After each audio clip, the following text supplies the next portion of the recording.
depression ran in my family. Yes.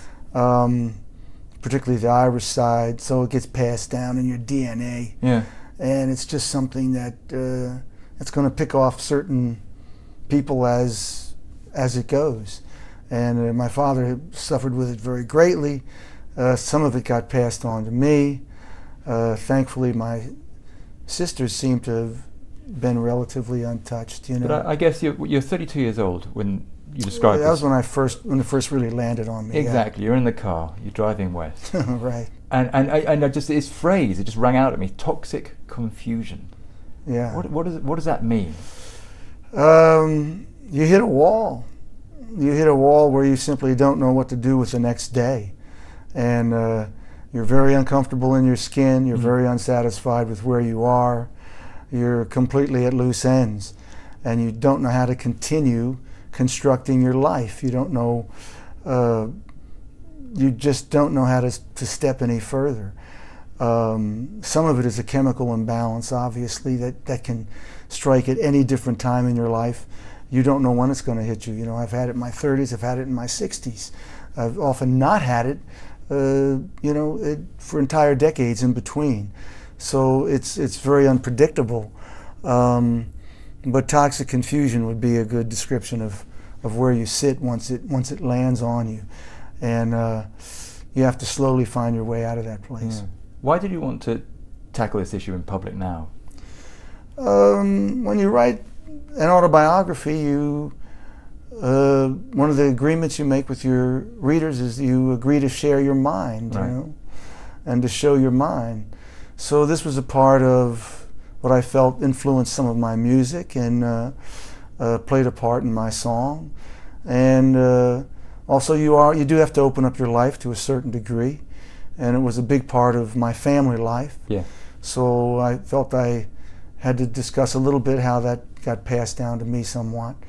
You know, it's a part of a lot of people's lives. It was just a part of mine.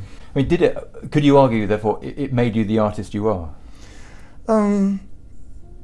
I think that the artists that we are interested in are artists that have something bothering them, something eating away at them. Whether it's Dylan, Hank Williams, Frank Sinatra, Marvin Gaye, these are all people who you can't take your eyes off of because they seem to be struggling with some inner conflict.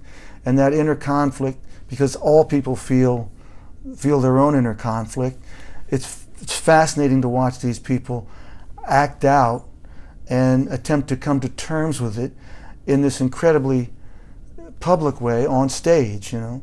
So in that sense, it's an important part of your creative process and something that keeps people watching.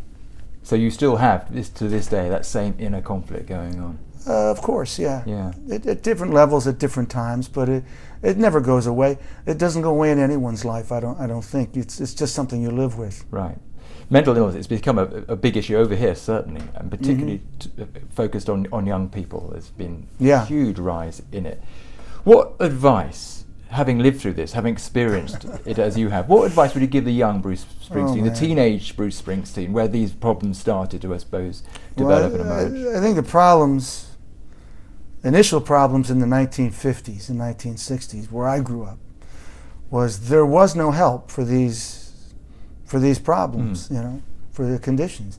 No one understood analysis or psychiatry or psychology. It was not a particularly reflective era in American domestic life.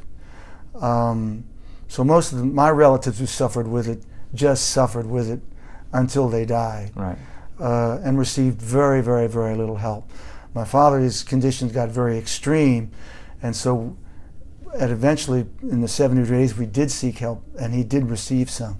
So it's something where both the appropriate doctors can be very, very helpful, and then the psychopharmacology, modern psychopharmacology, has a variety of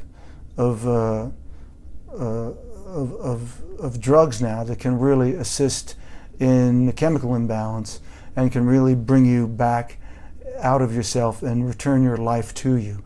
So that's been a field where there's been enormous progress since the 50s and 60s, and that'd be very valuable if somebody was suffering with it. I suppose my only advice would be don't be afraid to seek out help wherever you can find it.